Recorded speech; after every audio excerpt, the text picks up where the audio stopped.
Welcome to the Fix Your Sciatica podcast, where we meet with experts and clients and discuss how to manage your sciatica and low back pain without the use of medications or surgery.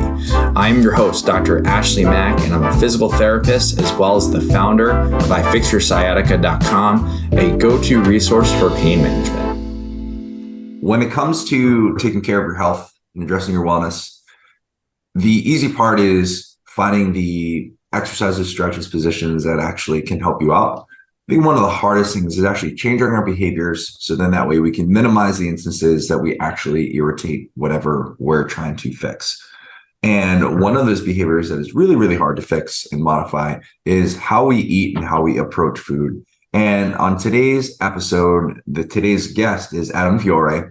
It's a gentleman I actually met through LinkedIn, but we shared a lot of commonalities and similarities and shared viewpoints on how nutrition and how we approach food and how that actually impacts our health. And he has a really cool, unique story, but also a very cool and exciting approach to eating food, and actually solved a lot of the health issues that he has. And he's helping a whole bunch of other folks follow the same type of lifestyle. So Adam, good morning. It's great to see you. Thank you so much for being on today's podcast. Ashley, thank you for having me. It's a pleasure. And I'm looking forward to the conversation. So thanks. You are absolutely welcome. So let's take a deep dive. Adam, for the listeners, tell us a little bit more about yourself. What brings you to where you're at today in your journey? Sure. So my name is Adam Fiore. I'm the founder of a company called LimitlessAF. And where I am today, really, I would say it started when I was diagnosed with diabetes at the age of 51 years old. I'm 54 today. When I was diagnosed with diabetes, my whole life, I had been what I would consider a healthy person, spent a lot of time in the gym, actually. And I thought that I ate pretty healthy overall. And so when I and always had very healthy vitals when I would go for the annual physical and have the blood pressure and the cholesterol, everything was always healthy. So when I went to my yearly physical, you're gonna have to excuse me for 1 second. I apologize. My dog is at the door. That'll be the last time we have to do that. Anyway, when I went in for my yearly physical in 2020, literally like right after COVID, had kind of hit in 2020,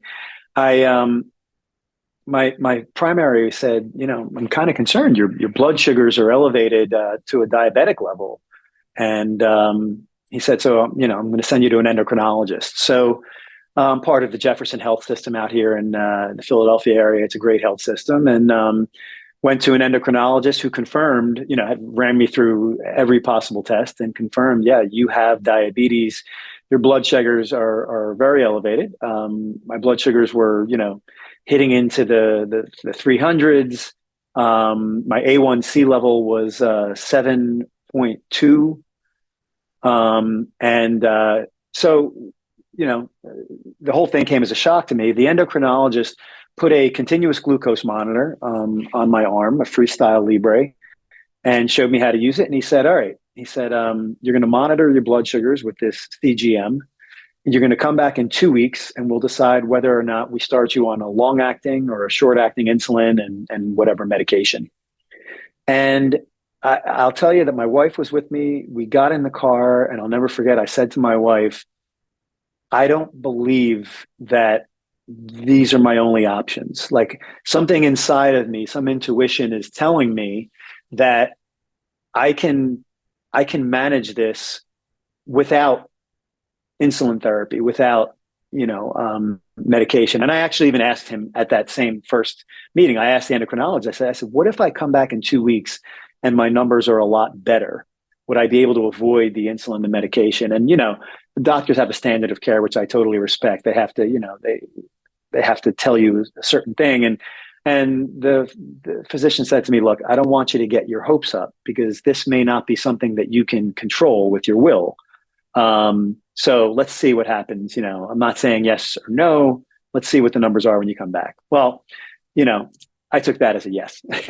And that's kind of where I would say the whole limitless AF mindset was born. I decided that, I'm gonna see what my body and what my mind are capable of. So the very first thing I did was start researching online. What are some of the options out there for someone like me who was just diagnosed with diabetes?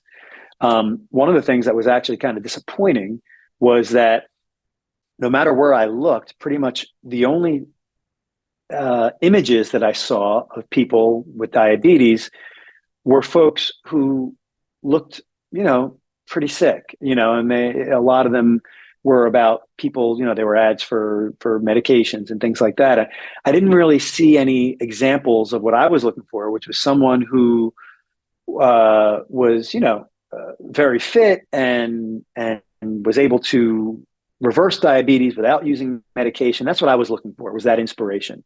I couldn't find it. So I decided to become it myself, So what I did find the very first day was I found this book called Mastering Diabetes, which is a very popular book. I would say I probably found it because it was the first most popular book out there at the time.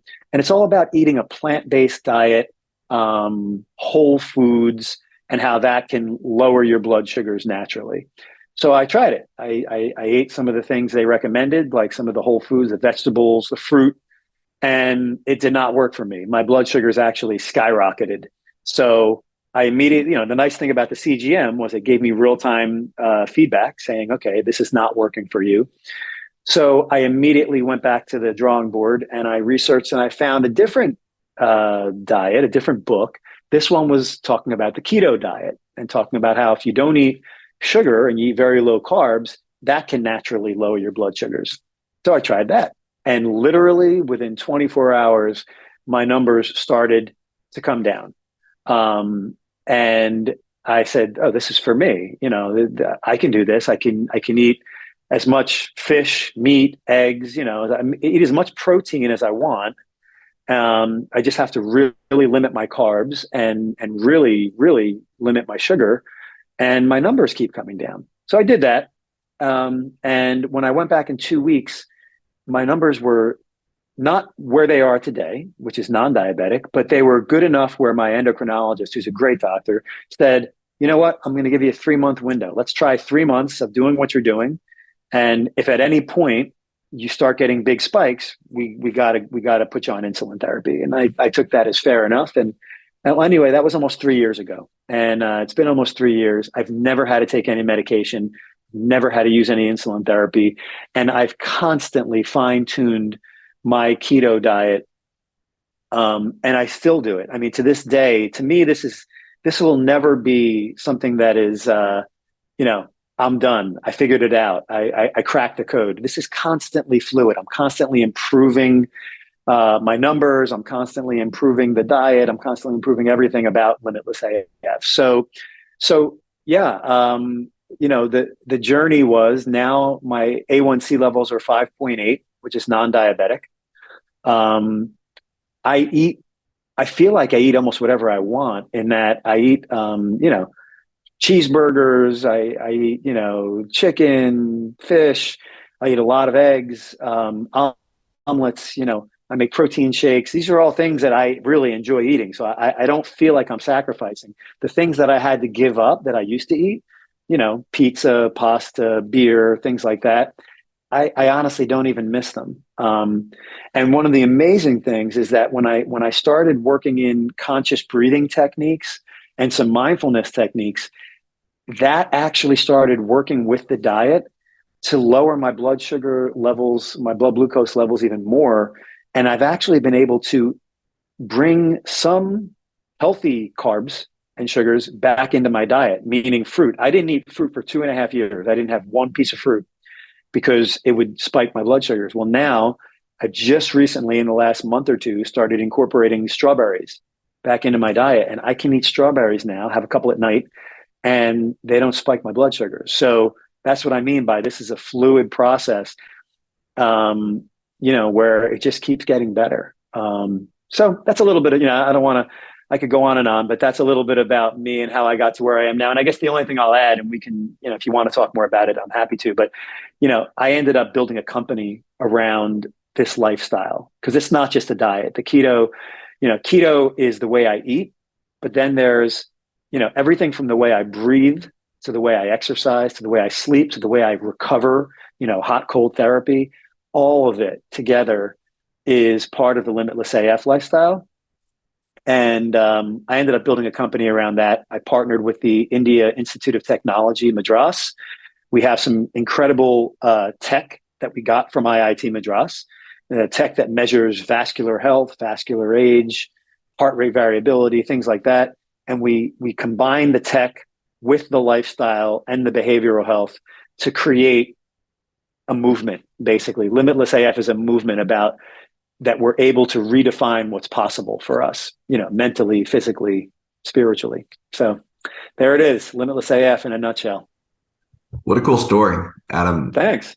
I mean, what a cool story, and so much to go through over a span of 3 years. And now, listeners, if you're listening to this episode and you're like, man, what does this have to do with the pain that I'm experiencing? And there's a whole bunch. So I encourage you to hang on and just listen a little bit more, so then that way we can answer some of the key questions that probably pop up, especially when it comes to behavior change and also how you eat and the foods that you put in your body.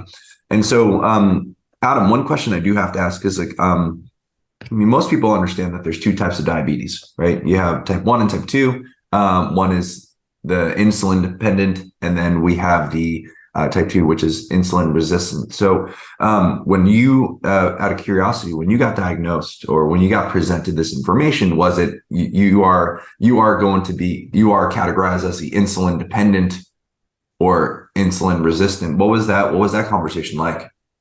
Yeah, great question. And it took me a while to actually even understand. Later on, after I was diagnosed, I've heard this, what I have termed as type 1.5, actually, but that's not what my doctor used. My doctor told me that what I have is I was diagnosed with latent adult onset diabetes, presenting as type 1. And sometimes that's, they use an acronym for that, LADA, LADA, but it's latent adult onset diabetes. It can be presenting as type 1 or type 2. Mine was presenting as type 1, meaning that, and the way I had it explained to me is that my pancreas is compromised. It doesn't make enough insulin, which is why I have the condition I do.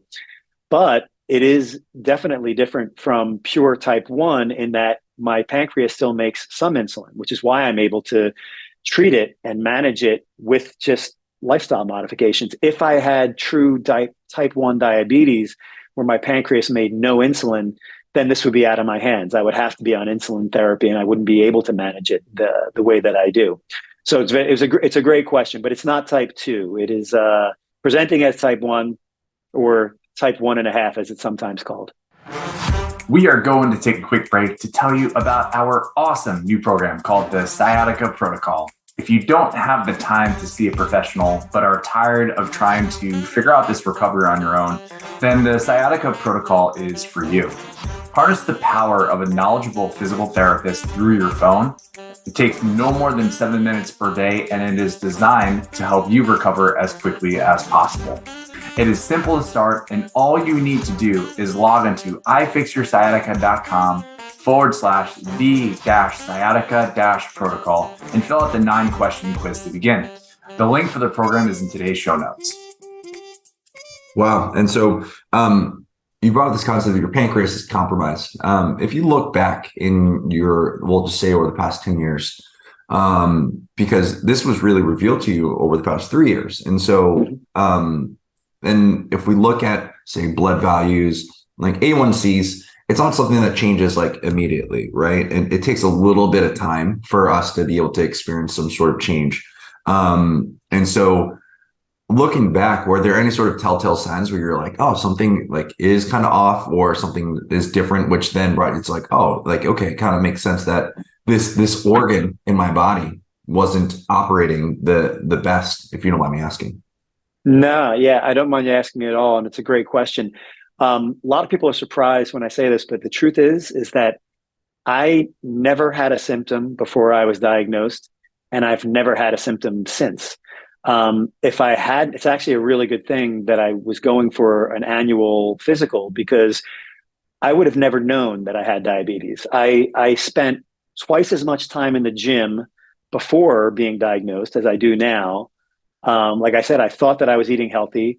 I felt like I had a lot of energy. So I really did not know or have any type of feeling, or nothing felt off. Now, what I will say that's interesting is that even though I didn't consciously feel anything, it's interesting what happened though when I changed the way that I eat, because that's when I noticed a big difference. So when I stopped eating sugar, like when I say stopped, I mean, I take in about 5 grams of sugar per day. Okay. Actually, now that I'm eating strawberries, and maybe I take in 10 grams of sugar per day, but for 2.5 years, I just took in 5 grams of sugar per day. And in doing that, what ended up happening was, not immediately, but shortly thereafter, a few months maybe, a brain fog literally lifted. Like you said, like something just shifted, and I realized, oh my gosh, I can see everything clearly now, to the point where I was on ADHD medication for a few years, taking it every day. And under my doctor's supervision, I stopped taking the ADHD medication, and my brain, my mind is more clear and more focused now than it's ever been. So no, to answer your question, nothing felt off, but once I made the switch, things started to feel on. Yeah, I realized, wow, I was going through life kind of in a fog, and now everything seems so clear. So pretty interesting. It's really interesting. It's really cool. It's kind of like in some cases, I remember when I transitioned and improved my eating, it wasn't necessarily like I felt bad, but when I transitioned and made myself like eat healthier, I noticed things were just like more vivid and improved. And listeners out there, even though we're talking about the keto lifestyle, I don't follow keto lifestyle, but I highly respect it. And I think when implemented correctly can be widely beneficial. So I really respect what Adam's doing, and especially in the world of behavior management and diabetes. And so I do want to talk about this A1C, right? This blood sugar and how the body processes sugar as well. You were saying that you were in a range where you were in this diabetic stage. It wasn't even just like we'll say 2019 A1C is fine. 2020 A1C is, oh my gosh, you are you are diabetic. So why is this number why is this number so important, and why is it important for us to control our blood sugar? That's a great question. So I'll preface my answer by saying I'm not a medical professional. I've been in healthcare for over 22 years now, but I'm not a medical professional. So I'm giving you a layman's understanding as it's been explained to me, and as I understand it. My understanding is that when your blood glucose levels spike, when they're elevated for a steady time, that's certainly not good, but it's the spikes that are really dangerous as well. When they spike high, you become at risk for not only is that a sign of diabetes if you have elevated blood sugars and then they spike really high. What's dangerous is, I think, the complications that come from diabetes and from elevated blood sugars. My understanding is now I haven't experienced these complications myself, but my understanding is that these complications can include diabetic neuropathy, diabetic retinopathy. So, problems with your eyes, with your feet. You hear about diabetics sometimes having to literally lose a foot, lose a limb. I know a couple people who have, and that's because of I believe the diabetic neuropathy that spreads to the feet, the legs, the eyes. So these are complications of diabetes, not to mention, there's a strong link between diabetes and heart disease as well. So, there's all kinds of complications, none of them good, that come from diabetes, and a lot of them lead to an early death, which is very unfortunate and unnecessary. For sure. I mean, yeah, a lot of those complications are very much present when you're having both elevated levels, like chronically elevated levels, but then also those spikes as well. Folks, I'm going to go ahead and put a link to some of this information about diabetes out from the Mayo Clinic in the show notes. So that way you can kind of use it as reference. But I know that from my end, you brought up this concept of neuropathies, diabetic neuropathies, retinopathies. In some cases, we're looking at this concept of systemic inflammation. And I've talked about types of inflammation. In the past, you have localized inflammation, which is a normal part of the process when you injure something. So if you scrape your knee or if you tweak your back, there's going to be inflammation in that specific area that got injured. And that swelling and inflammation is going to cause pain, and it can actually push on various different tissues. In some cases, that inflammation can actually push on the nerves, which actually results in irritation of possibly the nerves that form the sciatic nerve itself.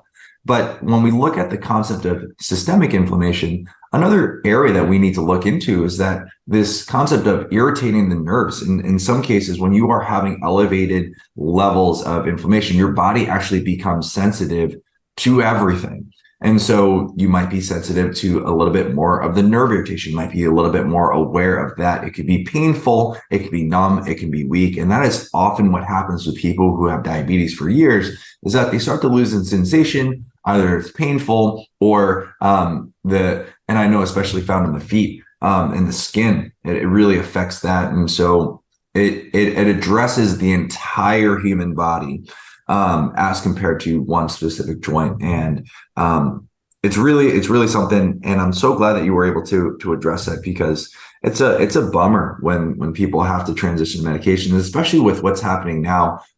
When it comes to just the pharmaceutical industry itself, there's a lot of challenges and changes that are going on with that. And so you transitioned to the ketogenic lifestyle, you implemented breathing. A lot of people probably have some misconceptions about what keto is. They're probably thinking, oh, keto diet, like that means I can eat like Parmesan cheese all the time. But I'm sure that, I mean, I love Parmesan cheese, one of my favorite cheeses to begin with, but having a varied diet. But tell us a little bit more about what the ketogenic lifestyle, what that truly means. And I think you talked about it in regards to like how it already has helped, but let's talk a little bit more about what it is. And that way people can have a little bit of a better idea of it. Sure. I'd be happy to. And, I'll tell you a story actually that will maybe put it into context too. So when I first heard about the keto diet, I actually spoke with someone who was an athlete, a ultra runner, a marathon runner who had diabetes. And he was telling me, oh, this is great. You can literally eat pretty much as much protein as you'd like. I was told, oh, you can eat whatever you want on the keto diet. You can eat as much protein as you want. So, I had one guy telling me I eat steaks for breakfast with eggs and everything else. And yeah, it made it sound really great. So, because the way I had it explained to me and read about it was, the keto diet is that you eat a lot of protein. You can eat a lot of healthy fats. In fact, healthy fats are helpful in the keto diet, right? And you're really just trying to avoid two things for the most part. You're trying to avoid carbs for the most part, right? And you're trying to avoid sugar. And that's not just added sugar. You're trying to avoid sugar, period. Okay. What I would add into that is, I also think it's always smart to avoid unhealthy fats. Just because you're, able to eat fats, I still think I always try to focus on taking in the healthy fats, but trying not to take in the unhealthy fats. So that was my understanding of keto. So when I first started, I was eating a lot of protein. I was eating a lot of red meat at the time, a lot of eggs. So I would make myself literally 10 eggs a day, full egg, right? What happened during those first couple of months before my first appointment with the endocrinologist is my blood sugar dropped dramatically. I mean, my blood sugars were great. They were in a total non-diabetic range. And the other thing was my body fat percentage went from 15% down to 6%, literally. Actually, at the time it was 7%. Now it's 6%, but went down to 7%. It got cut in less than half. I had these incredible changes to my body, and you don't expect to see that in your 50s. In your 50s, I never really had a six pack before my 50s. Certainly didn't expect to have a six pack abs, in my 50s. But these were the types of changes that I saw when I took this diet. Now, the funny part of the story, though, is when I went back for my 3-month checkup to the endocrinologist, he said to me, I had all the blood work done, and he said, Adam, he said, I'm so happy with your blood sugar numbers. He said, I'm going to tell you that your cholesterol numbers have kind of gone through the roof. He said, but I'm not worried about it because your cholesterol numbers were great before. And I think that if you tell me what you're eating. So I told him what I was eating. He said, all right, cut down on the red meat, do the red meat once a week. And he said, instead of doing the egg yolks, do maybe like 1 or 2 yolks a day and just do the rest egg whites. So that's exactly what I did. And I still do to this day. Like to this day, I eat a dozen egg whites a day, but just 2 yolks, right? And my cholesterol levels immediately went back down. Actually, my cholesterol numbers are better than ever now. My HDL is over 100. My LDL is below 100. So that's really, I think, the key to keto for me. If I was going to impart one thing to your listeners about keto, it would be the diet itself is take in as much protein as you want. I take in more than 1 gram of protein per pound of body fat. So I'm probably taking in more closer to 1 to 1.25 to maybe even 1.5 grams of protein per pound of body fat, or per pound of weight. So you take in a lot of protein, you avoid the carbs and the sugar. The only really important piece that I would impart to your audience is don't get carried away with the cholesterol, because that is counterproductive. I mean, if you're going to lower your blood sugar numbers, keep your cholesterol numbers in check as well. So yeah, hopefully that's helpful. That is super helpful. I think a lot of people looked at this concept of the ketogenic diet and thought oh, I'm going to eat butter by the spoonful. And I think one of the big criticisms that keto got when it first got a little bit bigger, probably over the past 5 to 6 years, was oh man, it's going to really hit your cholesterol. And so I love this approach where you're focusing a little bit more on having good quality proteins and having the good fats, but not necessarily really limiting your fat, but just keeping an eye on it. I think, and for the listeners out there, the ketogenic diet was actually built specifically from I don't know, maybe 20, 25 years ago to actually treat kids with epilepsy, because and what the ketogenic diet is that you're metabolizing a lot of fat for energy, and the byproduct of fat metabolism is the production of ketones. And the ketones themselves actually affected the brain activity, which actually minimized the firing that happened during an epileptic episode or seizure. And so I'm really glad to hear that, because that was another question. I was just thinking, okay, well, what are these cholesterol levels? Because a lot of people were thinking, all right, ketogenic diet, I'm going to eat pepperoni and cheese all the time. And I know for myself, I can only eat maybe a couple pieces of pepperoni before I say, okay, I've had enough. And so I'm really glad that you brought up this concept of looking at the cholesterol. And one thing I also found to be really interesting with cholesterol, just an observation, is that when you had a very fast, rapid weight loss, you experience a slightly increase in LDL, I think, as a byproduct, just for a very short period of time. And so it was just really interesting that you brought that up too, because I was oh yeah, this is kind of what I was expecting with that. And so, man, what a cool journey and a cool breakdown. I think one of the big things is that, I mean, we're kind of heading out of the first couple months of the new year. People are kind of finishing out their diets, and they're okay, I'm going to go back to eating my old ways. You've been doing this for 3 years, and you're probably going to do this for the rest of your life. So you changed it from a diet to just I'm going to eat a certain way, to actually incorporating it into your lifestyle. So my question for you is, as you were incorporating this into your lifestyle, how long did it take for you? Because I wouldn't be surprised that there probably had to be some sort of willpower, some point where you had to consciously think about it and say, I'm going to make these changes every single day, no matter how tired you were, no matter how stressed you were. You're I'm going to stick with this program. How long did you think it took you to implement this for it eventually to transition to a behavior where you did it where you do it by second nature? Yeah, that's a great question. There is a lot of discipline and willpower involved. I can tell you that a lot of people who see me now and know me now assume that I was like, just born with this great willpower discipline. And the truth is that I wasn't. I used to be one of the most undisciplined people you'd ever meet. That's true. I was very undisciplined in a lot of ways.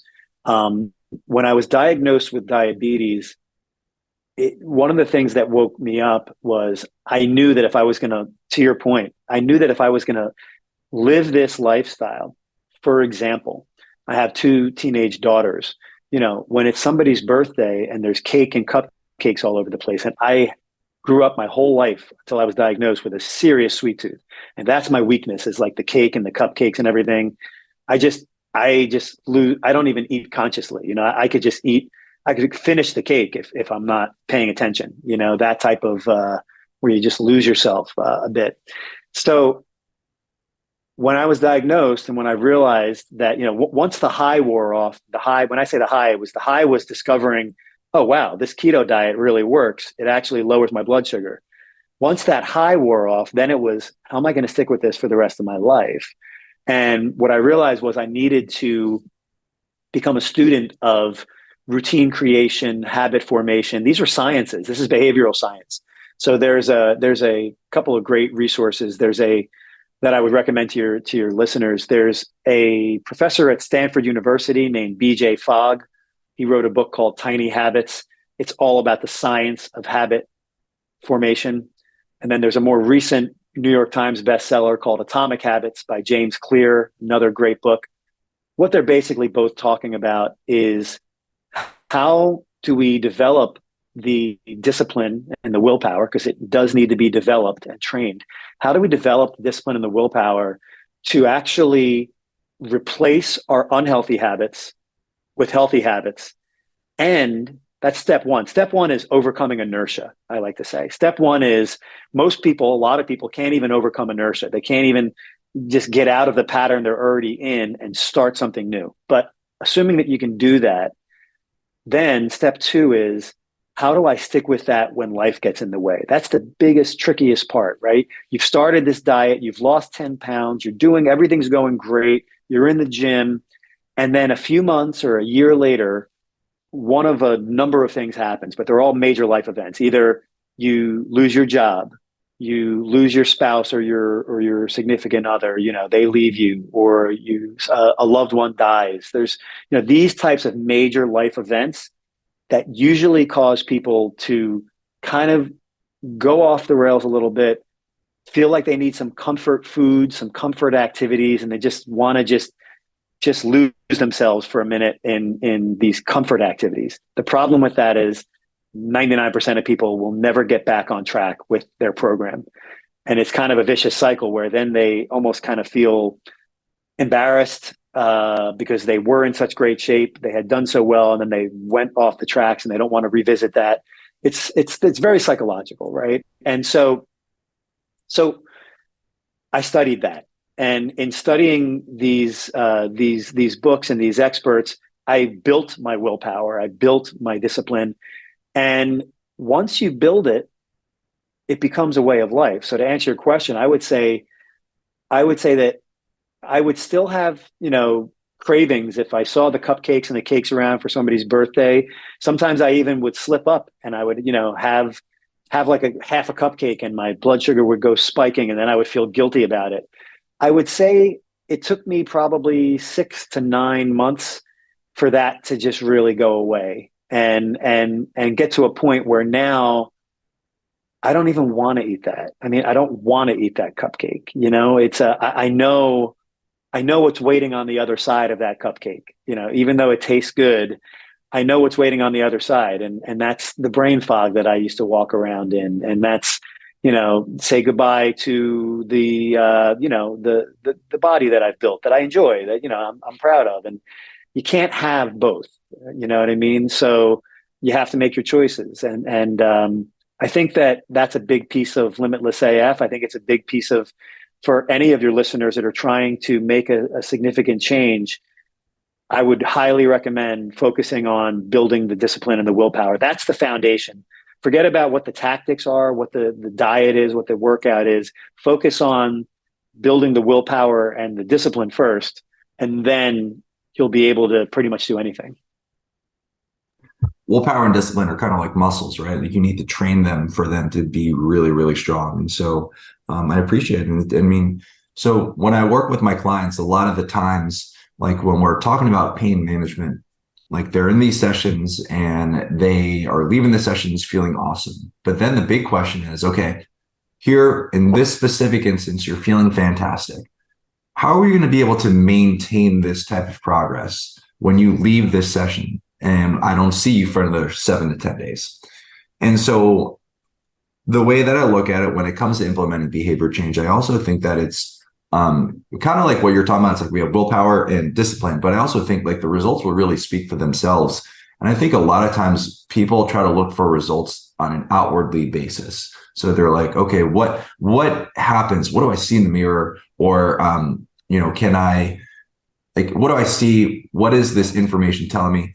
One thing that you brought up that I thought was really interesting was this concept where when you knew that you slipped up, the brain fog started to come back in.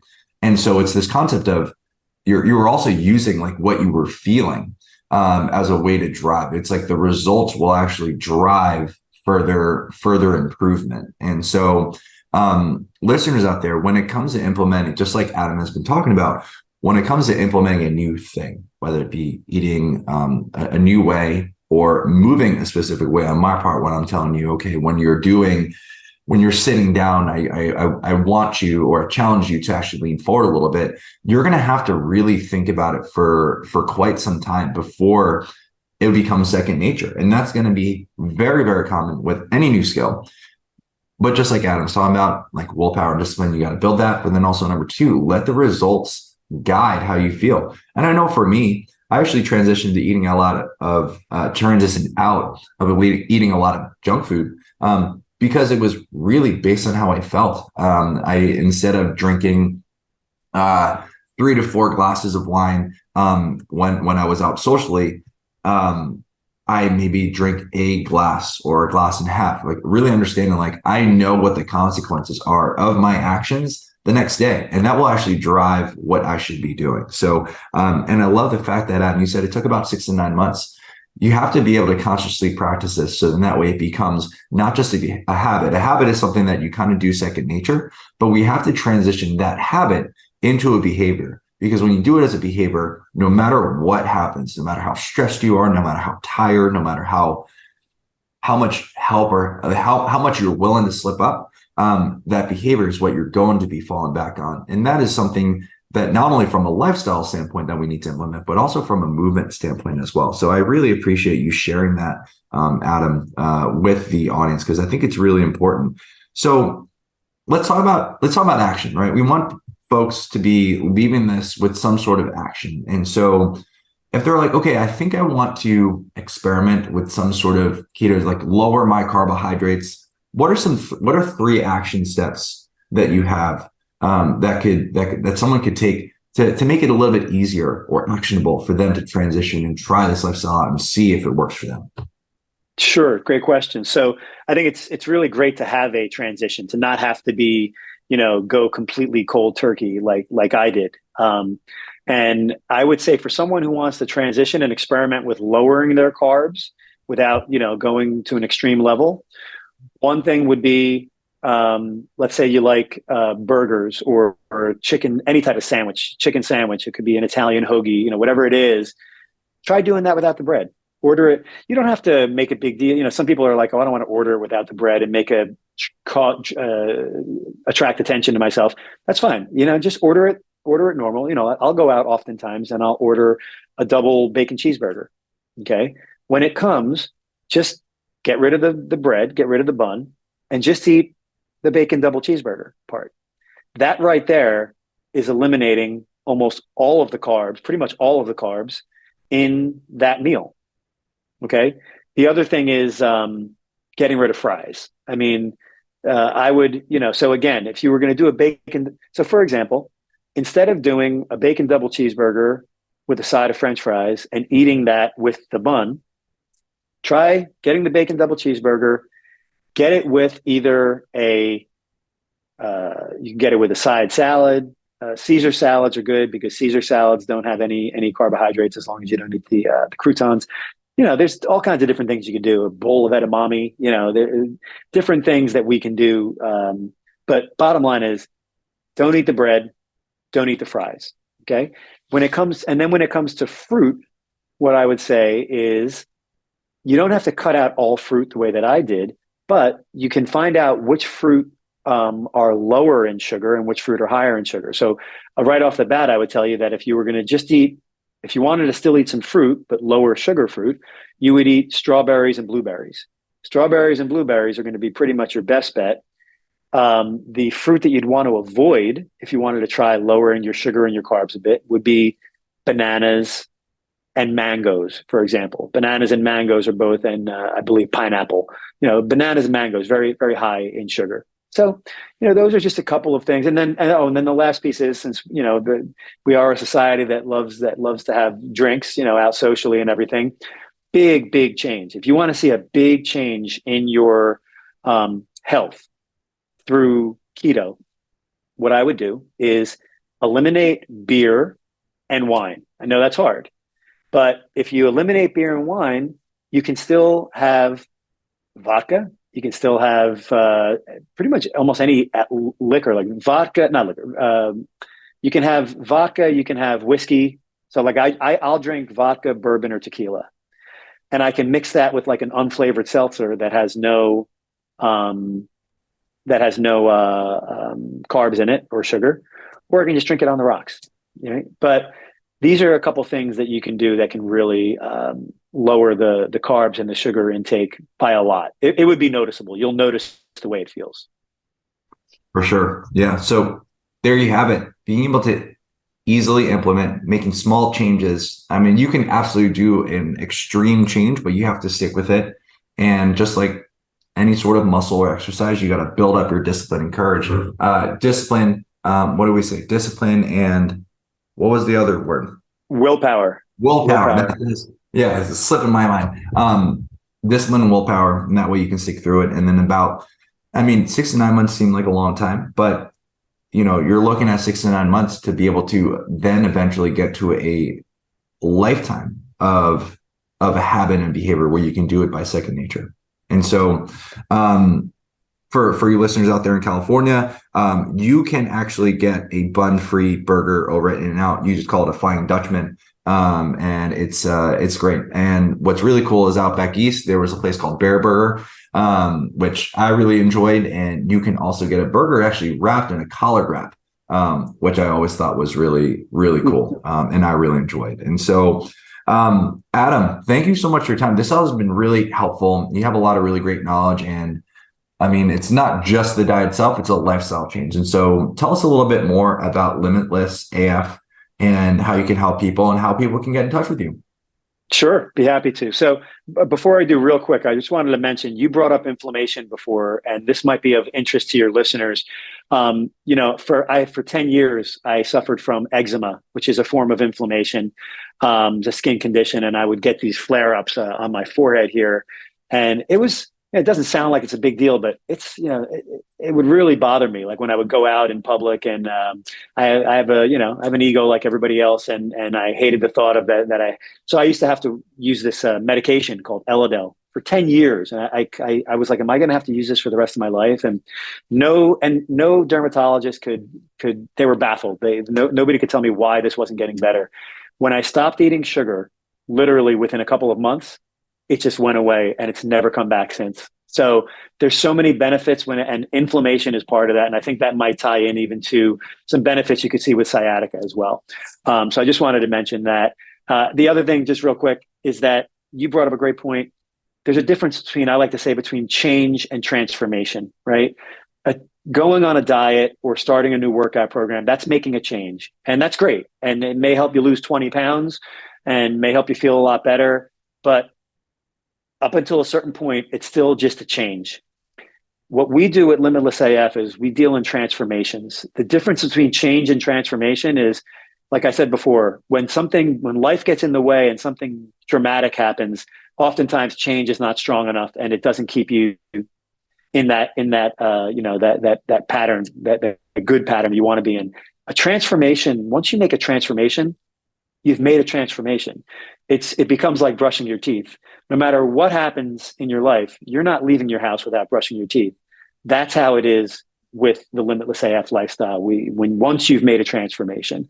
So basically where we're at right now is we're an early stage health tech company, and we have a vision, and the vision for Limitless AF is to create a more sustainable world where humans can live, longer, healthier, more fulfilling lives. We have a specific mission, and it's built around my backstory. And our mission is to help prevent and reduce the disproportionately high rates of diabetes and obesity in underserved communities. And that's because those are the people that need the help the most. In the underserved communities, the Black community, the Latino community, this is where the rates of diabetes and obesity are by far the highest. And a lot of the folks in those communities don't have access to the education and the programs that would help them. So we're focused on that. We're getting ready to announce our leadership team, which is incredible. Getting ready to announce a new CEO, a new COO. These are industry veterans that are going to really help scale Limitless AF and bring us, globally. And what that will mean for your listeners and to anybody who's watching this is we're going to be doing Limitless AF workshops in underserved communities all over the country and then all over the world. If you'd have interest in that, if you'd like to have a Limitless AF workshop where you learn more about the lifestyle, and you'd like to see that done in your place of business or school or community center or wherever that may be, you can contact me. It's pretty easy. It's adam@limitlessaf.tech. Again, adam@limitlessaf.tech. And we'd be happy to, explore that with you. So that's what we're doing right now. Love what you're doing, Ashley. I'm so glad that you're educating people out there, and would love to, continue exploring any synergies and help you in any way that we can. I love that. Yeah, thank you so much. I'm really excited for the future, the future of what you're going to be bringing to these folks. So thank you so much for taking the time out of your day. Yeah, thank you so much. And I'll talk to you soon. All right. Thanks a lot. Thank you so much for tuning in. We hope you got some help from today's podcast. And for more info, check us out at ifixyoursciatica.com. Have a fantastic and pain-free day. No patient-therapist relationship is formed by listening to this podcast. We are not providing medical advice, and all information should be confirmed by a medical provider.